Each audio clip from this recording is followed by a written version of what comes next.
앤서니 파우치 국립알레르기 전염병 연구소장이 내년 4월까지 전 국민 코로나19 백신 접종이 가능할 것으로 밝혔습니다. 별세한 루스 베이더 긴스버그 연방 대법관의 시신이 여성으로는 처음으로 미 의회에 안치돼 추모 행사가 진행될 예정입니다. 트럼프 대통령이 발표할 새 연방 대법관 후보가 선거일 이전에 상원 인준을 받을 가능성이 높아지고 있습니다. 임시 예산 지출 법안이 초당적 합의로 승인되고 있어 12월 11일까지 연방정부 셧다운은 피하게 됐습니다. 펠팩스와 라우던 카운티는 프리스쿨 등 일부 학생들에 한해 10월부터 대면 수업을 시작할 것이라고 밝혔습니다. 시청자 여러분 안녕하십니까? 워싱턴 뉴스 투데이입니다. 앤서니 파우치 국립알레르기 전염병 연구소 소장이 내년 4월까지 전 국민 코로나19 백신 접종이 가능할 것이라고 밝혔는데요. 앞으로 수주 안에 안전과 효능이 검증된 백신이 출시돼 11월에 5천만 개, 12월에는 1억 개 이상의 백신을 확보할 수 있을 것으로 예상했습니다. 미 제약회사 화이자가 백신을 곧 승인받을 것으로 보이고 존슨앤존슨사도 마지막 임상시험을 시작해 안전성과 효과를 최종 확인하는 단계에 돌입했습니다. 자세한 내용 이현경 기자입니다. 앤서니 파우치 국립알레르기 전염병 연구소 소장이 내년 4월까지 코로나19 백신이 모든 미국인들에게 보급할 수 있을 것이라고 상원 소위원회 증언에서 밝혔습니다. 식품의약국 FDA 승인을 받은 안전과 효과가 입증된 코로나19 백신을 대중에 보급하려면 시간이 걸릴 수 있다며 내년 4월로 낙관론을 시사했습니다. 파우치 소장은 안전하고 효과적인 백신을 개발하는 데 철저한 임상시험이 요구된다며 여전히 안전과 효과적인 백신 개발 가능성에 대한 믿음을 내비쳤습니다. 또한 올 연말 또는 내년 초까지 안전하고 효과적인 최소 한두 가지 백신이 발견되고 전 미국민들이 접종할 만큼 충분한 백신이 내년 4월까지 확보될 것이라고 시사해왔습니다. 도널드 트럼프 대통령은 10월 말까지 안전하고 효과적인 백신을 확보하고 4월까지 모든 미국인에게 접종할 수 있는 충분한 백신을 맞출 수 있다고 주장해왔습니다. 대통령의 이 같은 발언은 보건당국자들과 과학자들과 상충되면서 백신 승인 과정에서 정치적 개입으로 영향을 미칠 것에 우려를 불러일으켰습니다. 그러나 파우치는 내년 4월 시기와 7억 명의 전 국민 백신 보급 확보와 관련해선 트럼프 대통령과 비슷한 견해를 밝혔습니다. 백신 접종이 모든 미국인에게 제공될 수 있는 시기에 대해 앞으로 몇 달에 순차적으로 걸쳐 출시될 것이라고 말했습니다. 11월에는 5천만 번의 복용량이 가능하고 12월엔 1억 병 이상, 이후 1월과 2월에도 1억 병 이상 가능할 것으로 내다봤습니다. 또한 모더나, 화이자, 아스트라제네카와 존슨앤존슨이 백신 개발에 앞서 있다고 밝혔습니다. 존슨앤존슨은 코로나19 백신의 마지막 단계인 3상 임상시험을 시작했다고 밝혔습니다. 자사에서 개발한 실험용 에볼라 백신이 사용된 것과 똑같은 기술로 임상시험 전 영장류와 햄스터 등을 대상으로 한 연구에서 백신의 효과가 있었다고 설명했습니다. 노바백스는 단백질 합성 백신 후보로 첫 임상시험 결과를 공개했는데 큰 부작용은 적고 항체 형성 효과를 확인했고 10월 중 임상 3상 시험을 시작할 것으로 전망되고 있습니다. WKTV 뉴스 이영경입니다. 미 역사상 두 번째 여성 대법관이자 진보의 상징으로 꼽혀온 루스 베이더 긴스버그 연방 대법관이 지난 18일 87세를 일기로 타계했는데요. 고인의 시신은 추모객들을 위해 목요일인 내일까지 대법원에 안치되고 25일엔 의회 건물 내 국립동상기념관에 잠시 안치돼 추모 행사가 진행될 예정입니다. 아브라함 링컨 대통령을 안치했던 곳으로 여성으로서는 긴스버그 대법관이 처음으로 의회에 안치되는 겁니다. 류근윤 기자가 보도합니다. 긴즈버그 대법관의 삶을 기념하기 위해 많은 사람들이 모였습니다. 연방 대법원 앞에 일반 조문객들의 행렬이 끝없이 이어지고 사람들은 무릎을 꿇거나 잠시 묵념하면서 조의를 표합니다. 경건하지만 북받치는 마음으로 사람들은 사진을 찍거나 잠시 얘기를 나누며 추모했습니다. 브루클린의 딸이자 진보의 상징인 고 루스 베이더 긴즈버그 연방 대법관이 87세의 일기로 타계했습니다.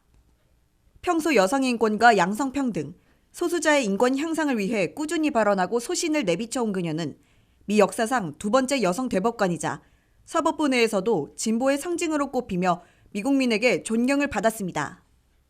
1970년대 변호사로서 긴즈버그 대법관은 대법원에 6건의 소송을 제기하여 성불평등의 법적 벽을 무너뜨렸습니다. 존 로버츠 대법관은 그녀가 재임 기간 동안 483건의 의견과 반대 의견을 썼으며 이는 수십 년 동안 법원을 운영할 유산이라며 그녀를 추모했습니다. 고인의 시신은 일반인 조문객들을 위해 23일과 24일 이틀간 대법원에 안치되고 25일에는 의회로 옮겨져 추모 행사가 열립니다. 긴즈버그 대법관의 시신을 미 의회 건물 내 국립동상기념관에 안치하는 것은 여성으로서 역사상 처음입니다. 1807년 이후 이곳에 시신이 안치된 사람은 현재까지 33명에 불과하며 그중 12명은 미국 대통령, 2명은 부통령, 11명은 특별히 존경받던 상하원 의원입니다. 나머지 8명도 더글러스 맥아더 장군, 워싱턴 DC를 설계한 건축가 피에르 샤를르 랑팡 등 유명한 인물들로 긴즈버그 대법관이 그만큼 미국의 존경을 받았음을 알 수 있습니다. 한편 오는 26일 트럼프 대통령이 긴즈버그 대법관 후임을 지명할 예정입니다. 트럼프 대통령이 고인의 후임으로 보수 성향의 인사를 채우면 연방대법관 9명 중 6명이 보수가 돼 이념 지형이 기울어질 것으로 예상되면서 주목이 쏠리고 있습니다. WKTV 뉴스 유근윤입니다. 도널드 트럼프 대통령이 이번 토요일 저녁 발표할 새 연방 대법관 후보가 11월 3일 선거일 이전에 상원 인준을 받을 가능성이 높아지고 있습니다. 상원 인준을 주도할 공화당 상원 의원들이 2명을 제외하고는 51명이 조기 표결을 지지하는 데 단합하고 있어 특별한 하자가 드러나지 않는 한 속전속결이 가능해지고 있기 때문입니다. 보도에 한면태 기자입니다. 11월 3일 선거일 이전에 새 연방대법관 후보를 상원 인준해 연방대법원을 6대3 확고한 보수 우위로 만들려는 도널드 트럼프 대통령과 공화당 상원의 속전속결 전략이 성공할 조짐을 보이고 있습니다. 도널드 트럼프 대통령은 토요일인 26일 동부시각 저녁 5시에 고 루스베이더 긴스버그 대법관의 후임 후보를 지명 발표한다고 예고했습니다. 유력한 2명의 여성 후보들 중에서 예전에 인터뷰를 마쳤던 에이미 코네 바렛 제7연방항소법원 판사가 다시 트럼프 대통령과 백악관 관리들을 만나 톱 후보임을 보여주고 있습니다. 플로리다 쿠바계 출신인 바바라 라고와 제11연방항소법원 판사도 격전지 중에 최대 표밭 승리에 도움을 줄 것이라는 분석으로 여전히 톱 후보 자리를 지키고 있는 것으로 보입니다. 상원 인준을 주도할 공화당의 미치 맥커널 상원 대표는 트럼프 지명자에 대한 상원 법사위 청문회와 가결, 상원 전체회의 토론과 토론 종결, 최종 인준 표결을 11월 3일 선거일 이전에 모두 마치는 속전속결 전략을 펴고 있음을 분명히 하고 있습니다. 트럼프 대통령과 맥커널 상원 대표의 시도에 제동을 걸 수 있는 거의 유일한 방법은 공화당 상원의원 53명 가운데 4명이 이탈하는 것이었습니다. 그러나 수선 콜린스, 리자 머코스키 등 2명의 중도파 여성 상원의원들만 선거 전 표결에 반대했을 뿐 트럼프 탄핵에 유일하게 찬성했던 미트 롬니 상원의원까지 지지하고 나서 사실상 게임 끝이라는 평을 듣고 있습니다. 공화당 상원의원 51명이 하나로 뭉쳐 트럼프 대통령이 지명하는 새 연방대법관 후보에 대한 상원 인준 절차를 평균 40일 걸리던 과거보다 더 빨리 진행해 11월 3일 선거일 직전에 마치려 할 것으로 예상되고 있습니다. 트럼프 대통령이 지명하는 새 연방대법관 지명자가 선거일 이전에 상원 인준을 받는다면 11월 3일 선거에서 대통령과 연방상원 다수당이 바뀌는 결과가 나오더라도 연방대법원의 보역 구도가 현재 5대4에서 6대3으로 확실한 보수 우위로 기울게 됩니다. 그럴 경우 트럼프 대통령이 재선되면 오바마 케어 폐지, 다카 등 친이민 정책 폐기, 여성 나태권을 보장한 로우 대 웨이드 판결 바꾸기 등 강경 보수 정책들이 강행되고 연방 대법원에서 승리하는 일대 전환이 이뤄질 것으로 예상되고 있습니다. 조 바이든 후보가 당선되더라도 트럼프 정책 폐기와 진보 정책 재추진이 연방 대법원에서 막히는 사태도 발생할 것으로 예측되고 있습니다. WKTV 뉴스 한면택입니다. 연방 기관들을 부분 폐쇄해야 하는 셧다운이 선거 한 달여 후인 12월 11일까지는 피하게 됐는데요. 초당적으로 합의한 임시 예산 지출 법안이 하원에서 통과된 데 이어 상원의 최종 승인과 트럼프 대통령의 서명까지 확실시되고 있기 때문입니다. 김지수 기자가 전합니다. 11월 3일 선거를 40일 앞두고 워싱턴 정치권이 당파 대립 속에서도 연방정부 셧다운은 피해가고 있습니다. 2021 새 회계연도가 시작되는 10월 1일부터 선거 한 달여 후인 12월 11일까지 연방 셧다운을 피할 수 있는 임시 예산 지출 법안이 초당적 합의로 승인되고 있기 때문입니다. 연방하원은 12월 11일까지 연방정부 예산을 지출하는 임시 예산안을 표결에 붙여 찬성 359대 반대 57이라는 압도적 차이로 가결했습니다. 연방상원은 이번 주 안에 최종 승인하고 도널드 트럼프 대통령은 곧바로 서명해 10월 1일 이후에도 연방정부 예산을 중단 없이 지출해 12월 11일까지는 문을 열게 될 게 확실시되고 있습니다. 워싱턴 정치권은 9월 30일까지 연방 예산안 12개를 통과시키든지 적어도 임시 예산안을 가결해야 10월 1일 이후에도 연방 기관들에 대한 예산 지출과 오픈이 가능한 데드라인에 몰렸는데 예년과 마찬가지로 정식 예산보다는 임시 예산안을 통과시켜 문을 여는 선택을 한 겁니다. 이에 앞서 민주당의 낸시 펠로시 하원의장과 스티븐 무누신 재무장관은 양측에서 추진한 농장 지원금과 학생 영양 지원금 규모를 확정하는 딜을 타결짓고 초당적 합의안을 도출해 일사천리로 의회 승인 절차를 밟게 됐습니다.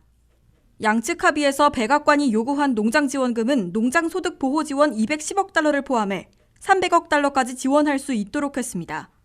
동시에 민주당이 추진해온 학생 영양 지원에 당초보다 4배 많은 80억 달러를 배정키로 했습니다. 이로써 코로나 사태로 학교 급식을 지원받기 어려워진 학생들에게는 푸드스탬프와 비슷하게 식료품을 구입할 수 있는 지원금을 제공하게 됐습니다. 낸시 펠로시 하원의장과 스티븐 무누신 재무장관은 연방정부 셧다운을 피하기로 합의해놓고도 농장 지원과 학생 영양 지원을 놓고 줄다리기를 벌이다가 전격 협상을 타결했습니다. 선거를 앞두고 유권자들을 분노시킬 연방정부 셧다운을 피하는 선택을 한 워싱턴 지도부가 유권자들이 10명 중 9명이나 고대하고 있는 코로나 구호 패키지 협상도 타결지을지 주목되고 있습니다. 미국 유권자들 가운데 1억 7천만 명이나 1인당 1,200달러씩의 두 번째 직접 지원금을 고대하고 있습니다. 코로나 사태로 일시 해고됐다가 아직 복귀하지 못하고 있는 1,100만 명을 포함해 2,900만 명이나 되는 실직자들은 트럼프 실업수당 300달러도 5, 6주분을 지급하고 소진되고 있어 연방 실업수당의 부활을 절실하게 원하고 있습니다. 코로나 사태로 10만 곳이나 문을 닫은 것으로 나타난 중소업체들은 2달 반치에 종업원 급여 무상 지원금이 이미 바닥나버려 2차 PPP의 시행을 학수고대하고 있습니다.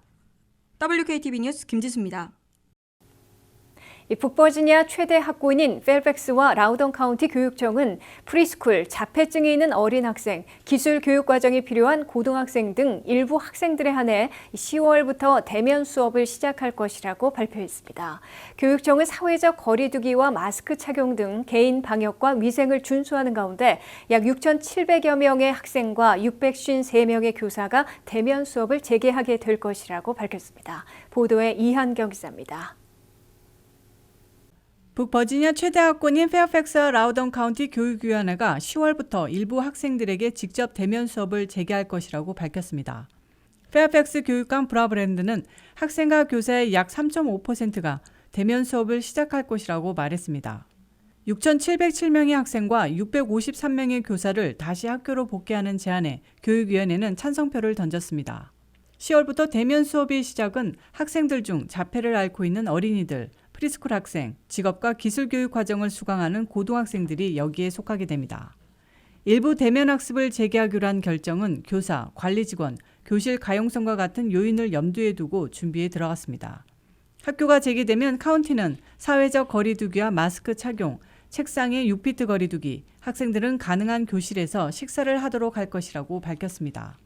대면 수업이 재개되면 학부모는 자녀를 학교에 보내기 전 기본 건강검진 서류를 제출해야 하며 매일 양식을 작성하고 교사와 학생의 상태를 확인하게 됩니다. 학교는 학생들의 체온 측정을 매일 확인할 예정입니다. 한편 메릴랜드의 24개 학교 교육감은 코로나19 사태 속 학생들의 학교 복귀 시기에 대한 어려운 결정에 직면해 있다고 말했습니다. 지난주 발표된 새로운 연방 지침은 마스크 착용, 사회적 거리두기와 방역 조치가 마련되지 않는 한 학생들이 학교 건물로 돌아가는데 상당히 위험하다고 시사한 바 있습니다. 이런 가운데 메릴랜드에선 하포드 카운티가 가장 먼저 10월 중순부터 주 1회 대면 수업을 시작할 예정입니다. 프리스쿨부터 2학년생들, 또한 특수교육이 필요한 학생들 등이 학교로 복귀하게 됩니다. WKTV 뉴스 영경입니다.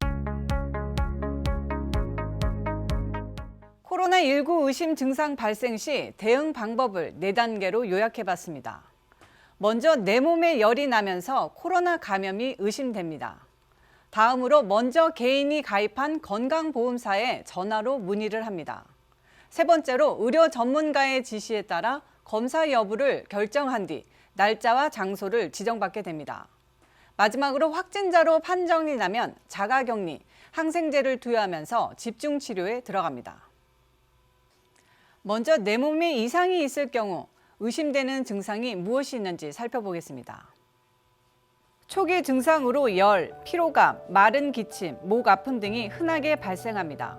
발열은 화씨 100.4도, 섭씨 38도가 넘고 특히 마른 기침과 호흡곤란이 동반된다면 코로나19 감염을 의심해 봐야 합니다. 만약 가래가 동반되면 코로나 감염보다 부비동염, 기관지염 등의 가능성이 높습니다. 중기 증상으로는 5일 내지 6일 후 기관지와 폐의 침투에 폐렴을 일으키는데 폐렴 증상은 고열과 호흡곤란이 나타나고 마른 기침과 흉통 등이 나타납니다. 두 번째로 코로나 감염이 의심되면 어떻게 검사를 받을 수 있을지 진행 과정을 알려드리겠습니다. 의심 증상이 있다면 병원으로 바로 방문하면 안 됩니다. 먼저 전화로 각 개인이 가입하고 있는 건강보험사에 직접 연락을 취합니다. 전화로 의심 증상을 얘기한 뒤 의료 전문가의 지시에 따라 코로나19 검사 필요 여부를 결정하게 됩니다. 그 후 날짜와 장소를 지정받게 됩니다. 그리고 모든 미국인들은 이제 무료로 코로나 감염 여부를 검사받을 수 있게 됐는데요. 각주 정부들과 민간 건강보험사들이 무료 검사를 하고 연방 차원에서 모든 비용을 부담키로 했습니다. 마지막으로 감염 확정 판정을 받았다면 이제부터는 보건당국이 강제적으로 통제를 하게 되는데요. 확진자는 타인으로의 2차 전염 위험이 낮아질 때까지 자택 격리 조치를 취해야 합니다. 격리 조치 결정은 의료진과 지역 보건당국과 상의해서 사례별로 이루어지게 되는데요. 최소 14일간 격리 조치되면서 증상에 따라 항생제를 복용하며 입원 치료, 집중 치료를 받게 됩니다. 저임금 근로자들 중 코로나 감염 증상을 느끼더라도 병가를 쉽게 결정할 수 없었을 텐데요. 이에 정부는 2주간의 병가를 가더라도 유급 병가 혜택을 제공하고 메디케이드와 실업자들에 대한 실업수당에 대한 연방 지원도 확대키로 했습니다. 코로나 사태로 타격 입은 저소득층을 확대 지원하게 됐고 학교 휴교로 무료 급식과 영양 지원도 대체 지원 중입니다. 이처럼 워싱턴 정치권은 코로나19와의 전쟁에서 공동 대처하고 필요한 모든 지원 방안들을 강구해 나가고 있습니다. 코로나 감염 확산을 피하기 위해 지역 사회 내 주민들은 매일마다 질병 감염 예방 수칙을 따르고 매일 접촉하는 표면들을 정기적으로 소독하며 실천해 나가야 할 것입니다. 긴급 도움이 필요한 민원인은 주미대사관 영사과로 긴급 전화로 연락하거나 현지 보건당국으로 연락해 도움을 받을 수 있습니다. 아래 연락처를 참고하시길 바랍니다.